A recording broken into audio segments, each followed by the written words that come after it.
Lo tahu gak sih kenapa kita bisa dejavu? Dari mimpi gak sih? Bukan dong. Semua orang pasti pernah ngalamin lah ya yang namanya dejavu. Which is itu adalah sebuah fenomena yang muncul ketika kita lagi ngelakuin sesuatu, tapi tiba-tiba entah kenapa kita ngerasa kayaknya gue pernah ngelakuin ini di tempat ini dan di jam segini sebelumnya. Iya, sering deh kayak gitu. Contoh simpelnya gini lah, misalnya kita ke tempat baru gitu ya, terus kita tiba-tiba suka ngerasa, kok kayaknya gue pernah kesini sebelumnya. Padahal abis lu ingat bener-bener, ya lu gak pernah kesitu sebenarnya. Beberapa orang percaya bahwa kehidupan ini tuh lagi nge-glitch son, ketika terjadi dejavu. Jadi kan orang ada yang percaya bahwa dunia ini hanyalah simulasi gitu kan. Nah, orang yang percaya hal tersebut itu merasa bahwa ketika terjadi dejavu itu sistem kehidupan kita lagi error son. Terus ada juga yang percaya kalau dejavu ini merupakan ingatan kita di kehidupan sebelum ini son. Jadi ada kaitannya dengan teori reinkarnasi lah. Iya, Dimana kita hidup lalu meninggal lalu hidup lagi menjadi orang lain misalnya. Masih ada memorinya ya. Masih ada, masih nyisa tuh memorinya Iya. tuh.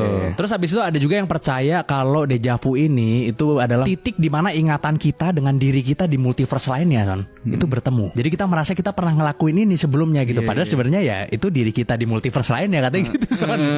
Ini buat yang percaya teori multiverse tapi ya. Iya. Menurut Dr. Andrew Huberman yang adalah seorang neuroscientist atau ahli otak gitu ya, dejavu ini bisa terjadi karena pola aktivitas neuron di hipokampus yang adalah bagian otak yang memiliki tugas untuk membuat ingatan baru atau membuang ingatan yang gak penting son. Nah, ketika si hipokampus ini bikin ingatan baru, dia kayak ngirim sinyal gitu ke bagian-bagian otak yang lainnya, kayak prefrontal cortex, neocortex, amigdala, dan hipotalamus. Nah, ketika sebuah kejadian baru terjadi, misalnya kita datang ke sebuah kafe gitu ya, anggaplah kafe ini sebagai kafe A, maka hipokampus kita itu akan membuat ingatan baru dengan cara mengirim sinyal ke bagian otak lain, yang kemudian membentuk sebuah pola. Pas berapa tahun kemudian, kita ke kafe yang baru lagi lah nih, katakanlah ini kafe B, maka hipokampus kita itu akan mengirim sinyal lagi son, dan membentuk pola baru lagi. Nah, terkadang pola tersebut tuh ada kemiripan dengan pola yang kita bentuk di ingatan ketika kita datang ke kafe A. Entah lagunya sama misalnya, atau dekorasinya mirip-mirip. Pokoknya ada kemiripan yang cukup buat bikin otak kita tuh ngira bahwa kita tuh pernah kesini sebelumnya son.